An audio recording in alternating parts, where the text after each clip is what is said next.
भारत के इतिहास का पहला ऐसा केस। और जब मैं आपको यह बताऊंगा ना तो आपको लिटरली लगेगा कि कोई मूवी की स्टोरी तो नहीं सुना रहा मैं। भारत में इलेक्शन का माहौल है, यह तो हमें पता है। अब देखिए ट्विस्ट कैसे आता है। बंगाल में इलेक्शन चल रहे थे।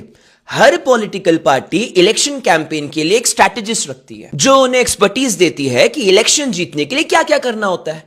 तो बंगाल की टीएमसी पार्टी ने आईपैक को हायर किया था, इंडियन पॉलिटिकल एक्शन कमेटी। यहां तक सब सही था, लेकिन ऐसे कैसे इलेक्शन से ठीक 2 हफ्ते पहले ये जो आईपैक है इसके ओनर विनेश चंदेल के यहां ईडी का रेड पड़ा और इसे अरेस्ट कर लिया गया। जस्ट इमेजिन, बंगाल के इलेक्शन में टीएमसी का जो स्ट्रैटेजिस्ट थी उसको आपने अरेस्ट कर लिया, ईडी की रेड पड़ गई, सबका सब चीज धरा रह गया। हो सकता है उन्होंने कुछ गलत काम किया होगा, लेकिन शॉक चीज तो अब होगी। पता है क्या हुआ? कल बंगाल में वोटिंग खत्म हो गई, सबने वोट दे दिया। जैसे ही वोटिंग खत्म हुई, हाईकोर्ट ने ऑर्डर किया और इस इंसान को, विनेश चंदेल, आईपैक के जो ओनर है, उनको रिलीज कर दिया गया।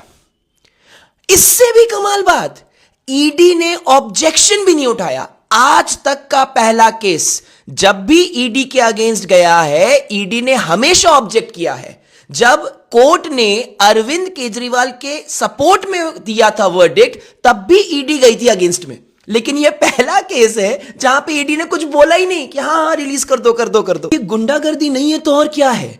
जीतना तो हमें ही है, ऐसे नहीं तो वैसे जीतेंगे तो हम ही। आप खुद सोचिए एक बार, ये लेवल फेयर प्ले कैसे हुआ।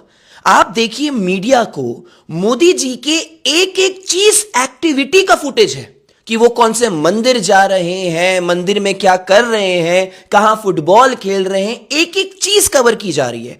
वेयर एज जो भी अपोजिशन के लीडर्स हैं वो क्या कर रहे हैं, वो फुटेज तो दिखाया ही नहीं जाता है। तो अगर विजिबिलिटी एक ही चीज की होगी तो लोगों को दूसरा ऑप्शन दिखेगा कहां? अब आपको मैं एक कमाल की बात बताऊं, 2014 से अभी तक मोदी जी ऐसे 14 बार किसी मंदिर या तीर्थ स्थल में गए हैं जिस दिन वोटिंग चल रही थी देश में। ऐसा कोइंसिडेंटली हो गया, जिस दिन वोटिंग चल रही है उसी दिन मोदी जी जा रहे हैं मंदिर, और पूरी की पूरी मीडिया हाउस उसे कवर कर रही है। इलेक्शन कमीशन एक साइड, मीडिया एक साइड, बीजेपी एक साइड, एक ही चीज को बार बार दिखाते रहो ताकि लोगों को कोई दूसरा ऑप्शन दिखे ही ना। और फिर लोग पूछते हैं कि भाई अगर मोदी नहीं तो और कौन? और लोगों को लगता है बात तो सही है। देश की मेन स्ट्रीम मीडिया शायद ये दिखाएगी भी नहीं, लेकिन फर्क क्या पड़ता है? इस देश का नागरिक अब जागरूक हो चुका है और काफी है सच को सामने लाने के लिए।